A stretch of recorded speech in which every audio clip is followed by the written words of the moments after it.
going on, everybody? Welcome to Infinite Hope Fridays, Good News Fridays, as I like to call it too. As everybody knows, it's winter right now, and most lakes are frozen over. So it's kind of dangerous for animals with all the frozen lakes and stuff. So there was this guy, and it says this news came out that says, watch fishermen risk walking on frozen lake to rescue exhausted baby deer.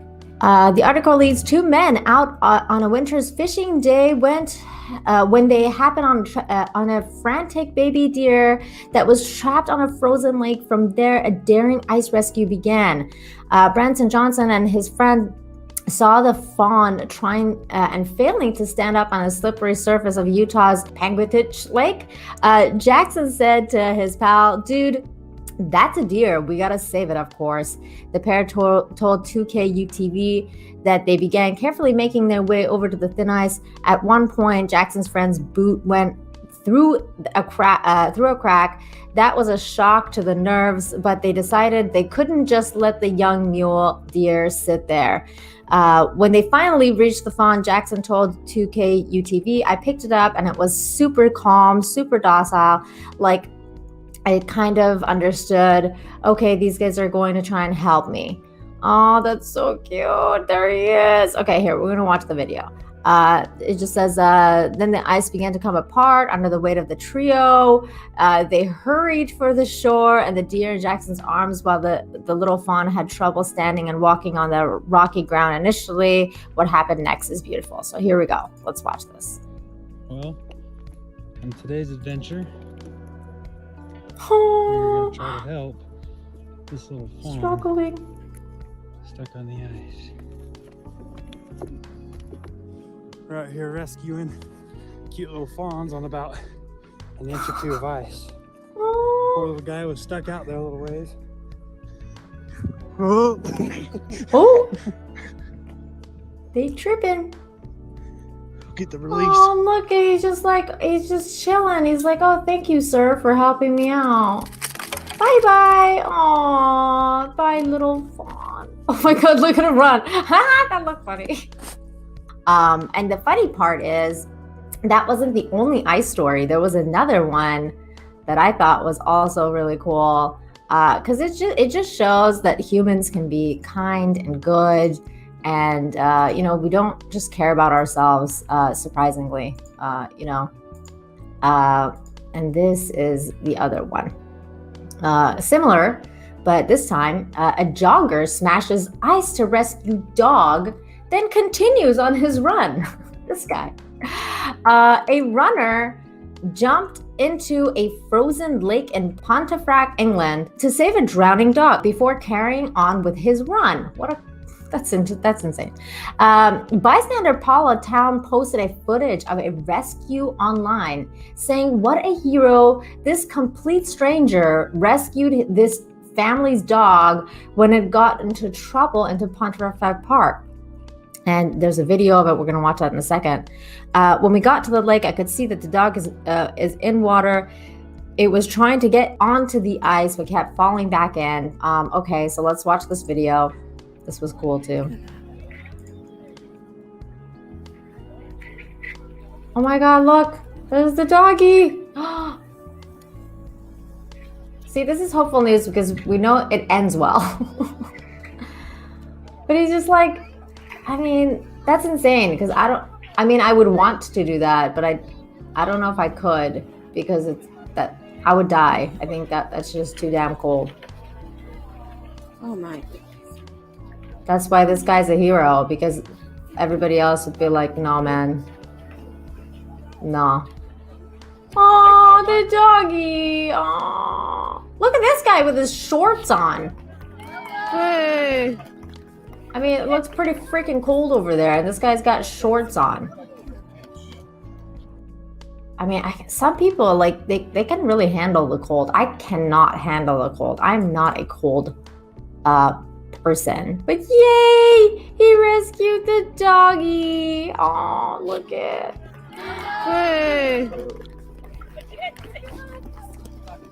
Oh my goodness. Well, there's a lesson to be had here as well. People who live near ice icy lakes, please keep your dogs on a leash. Now, let's go to some human news. Like non-animal related news. I'm not a big fan. I'm not a big fan of doctors in general because I feel like doctors are, they've got a bad rep in my book. I just generally speaking, I'm just not a fan of going to the doctor. It's hard to go to the doctor for me. And it's never fun when you get diagnosed with something really bad, like, let's say cancer or something like that. And it's just like, it's one of those things. And, you have to spend all this time at the doctors and there's all these expenses. But then I came across this article and I was like, what? This guy is a hero. This guy's amazing. He's a good doctor. Good doctors are hard to find. Good doctors are hard to find. And this guy is one of them. This doctor here, he's a hero. He's a hero. It says this Arkansas doctor forgave $650,000 in medical bills for cancer patients to kick off 2021. If a cancer diagnosis is a patient's worst nightmare, not being able to afford life-saving treatment runs it a close second. So when one oncologist recently forgave all of his patients' outstanding debts, you might say he took bedside manner to a whole new level. Dr. Omar Atiq founded the Arkansas Cancer Clinic in 1991. Over the years, countless patients received everything from diagnostics to radiation and chemotherapy at the Pine Bluff facility. In February of 2020, the clinic closed due to staffing shortages. At the time, there was close to $650,000 of outstanding patient debt on the books. Dr. Atiq attributed the large sums to the fact that no patient was ever denied treatment regardless of whether or not they could pay. The clinic has decided to forego all balance owed to the clinic by its patients. Even though he's no longer treating his patients, Dr. Atiq found one final way to practice some kindness and compassion on their behalf. I just hope that it gave them a little sigh of relief and made it easier for them so that they could face other challenges they may be facing in their lives, which I'm sure most of them are because, they have cancer. Sounds like the perfect prescription for a happy new year to us. And this man, what can you say about a guy like that, right? If you can do, if you can do it, if you're able to, you do what you can, and he did. There was another good news about somebody who did something similar, but this person wasn't a doctor or anything. This person was just a regular human being. Well, actually, I don't know their job. Maybe they were a doctor. I have no idea. But it was a cool humanitarian story. And I thought it was interesting. It was very interesting to me. Says, Miami Cafe starts the new year with a shock after a customer left $2021 tip. That's crazy. Crazy cool, that is. A cafe and juice bar in North Miami Beach started out the new year in shock after a customer left a $2021 tip. Kelly Amar told CNN that her family had been operating the Miami Squeeze for the last year and a half, and the tip meant the world to them. The customer came in on Friday and her bill was for $71.84. The tip amount, she wrote, computes to a 2,814% tip. It was a regular customer who came in once or twice a week, and this was nothing we were expecting, she said. When we first got the bill, we thought it was $20.21. Amar said, when employees realized it was for $2,021, they went back to the customer to make sure she meant to leave such a big tip. We went back to her and asked, "Are you sure?" She said, "Yes, of course. I'm grateful for you guys and I want to give back. I want to start the new year out right and give this to you guys," Amar said. This person who left this big giant tip, that's cool. I'm sure that they were able to spare that. That's why they did. what they did. That's really freaking cool. I love that. Let me see here. This story needs to get out. So it says 8-year-old starts small business, helps his family move from a shed to an apartment. Whenever Aaron Moreno heard the ice cream truck's familiar jingle, this is Aaron. He's so cute. Look at him with his plants. He looked to his mom for a smile to know if she had enough money for flaming hot Cheetos. But for his mom, who is undocumented, single, and struggling to make ends meet, it wasn't always easy to buy Aaron his favorite snack. Aw, he likes flaming hot Cheetos. Ah, that's so cute. That's what inspired 8-year-old to start selling plants in East Los Angeles. The small project quickly transformed into a business that helped his family of four move from a shed into an apartment. All right, so that was that cool story. I have more. So this one is a very inspiring story. Says farmer worker turned astronaut Jose Hernandez urges kids not to give up. I really think that this was cool. So let's watch this report together. Former NASA astronaut Jose Hernandez spent most of his youth working the fields. So many kids are struggling with remote learning, but Hernandez wants them all to know when it comes to their future, the sky's the limit.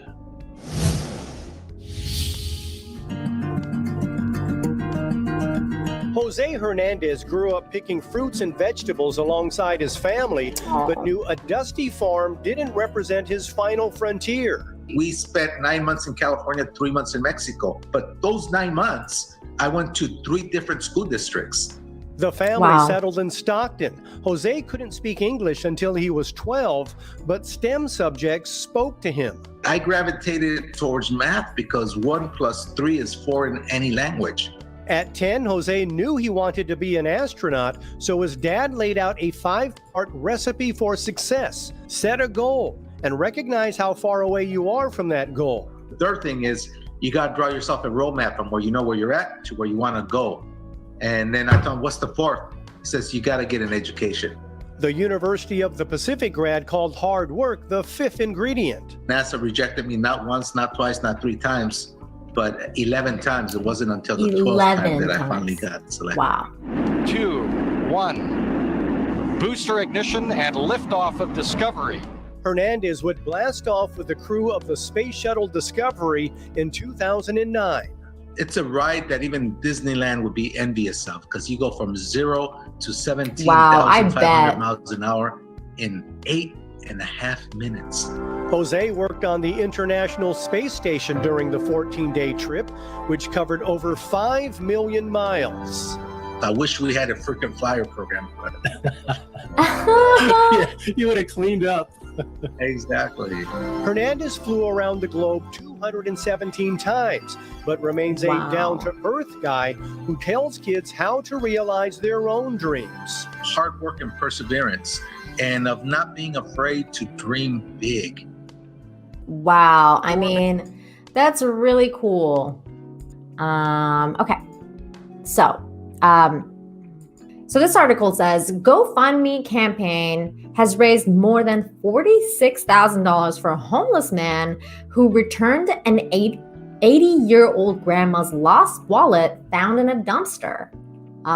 That's cool. So a local community in the San Francisco Bay Area is raising money for a man who returned a lost wallet belonging to an 80-year-old grandmother. A GoFundMe campaign for Sean Curry has racked up more than $46,000 as of Tuesday. That was a few days ago.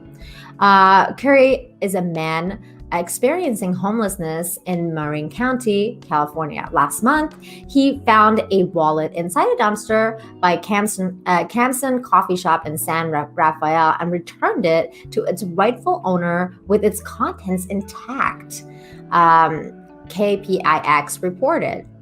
The wallet belongs to Evelyn Topper. She had stopped by Camson Coffee on December 9th to pick up a decaf chai latte and a bubble tea to deliver to her 12-year-old granddaughter. After paying for 2 for the two beverages, Topper tucked her wallet into her vest pocket, which she forgot to zip up. When she got home, her pocket was empty and the wallet was nowhere to be found, according to the Washington Post. Evelyn's daughter and granddaughter had started a GoFundMe campaign to help Curry find shelter and to raise money so he can use his construction skills to create a sustainable row of tiny houses for the San Rafael homeless community at large, KPIX reported. So this guy wants to help other people like him. That's amazing. Who knew that returning a wallet to someone I didn't know would turn into something that was going to turn into something that was going to spark, said Curry in a recent YouTube video update. It's gonna spark a new movement to help people help themselves and have a better life. Here I am. Who knew that returning a wallet to someone I didn't know would turn into something that was going to spark? It could become something really good. I'm just overtaken. I feel very blessed.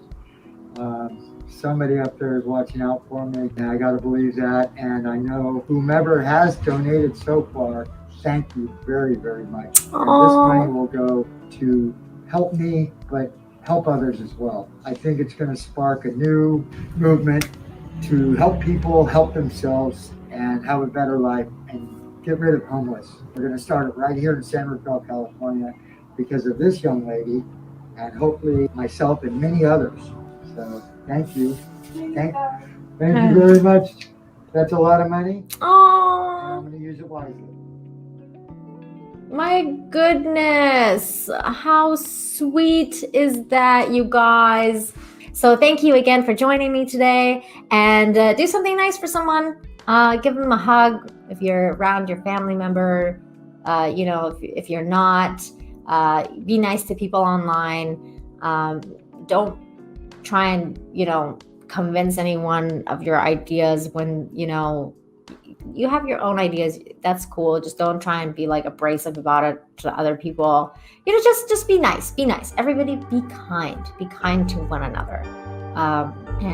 Let's practice some kindness. I love you guys. Thank you so much for being here. Have a great day, and we out.